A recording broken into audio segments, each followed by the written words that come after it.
Hello friends, shalom, and question for you. Raise your hand if you've ever felt that you're going through a tough patch or something difficult has taken place and it all seems in the too hard basket.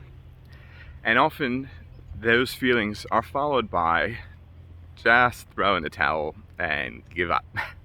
Because when it gets too difficult, sometimes it just feels like it's not worth pushing through and continuing with whatever that might be, a particular project, something that you might be working on or working towards. And if there was ever a set of circumstances that the Torah records of where it all seemed to be too far gone, and at the very, very end, that would be this week's parsha. The Jewish people receive the Torah, they're at this pinnacle high spiritual moment, and it's followed by a lull, an empty period of time where Moses goes up the mountain, and of course, we know what takes place, recorded in the parsha, the story of the golden calf, where the Jewish people turn their backs on God Almighty himself, who they had just had a face-to-face encounter with. And how do you come back from that? How do you bounce back from a situation or an experience, be it that or any other, where it just seems to be all too far gone and too difficult to turn back from? And importantly, the name of this week's parsha teaches us and shares with us a guide and some positive help, and that's the name of Tisa, which is referring to the counting, a sort of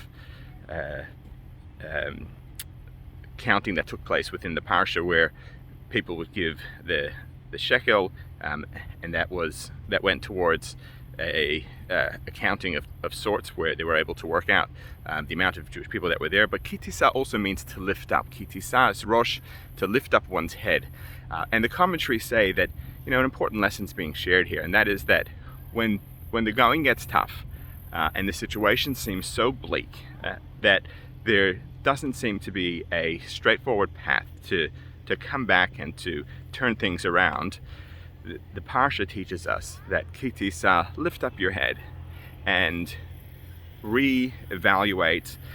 Sometimes we set the end tip at a specific point, and when things get really difficult and we're able to take a step back from it all and reevaluate and look at it with a fresh pair of eyes, we're able to see beyond the lull and the difficulties that we might find ourselves in, and see and find a way to navigate through to a better and brighter time ahead. So wishing you all a Shabbat Shalom. Hopefully you're not going through difficult times, but if you might be, or if you know somebody that is, a lesson from the Parsha is Kitisa, lift up the head, see beyond what the current horizon is, and there are great things that lay over there. Shabbat Shalom.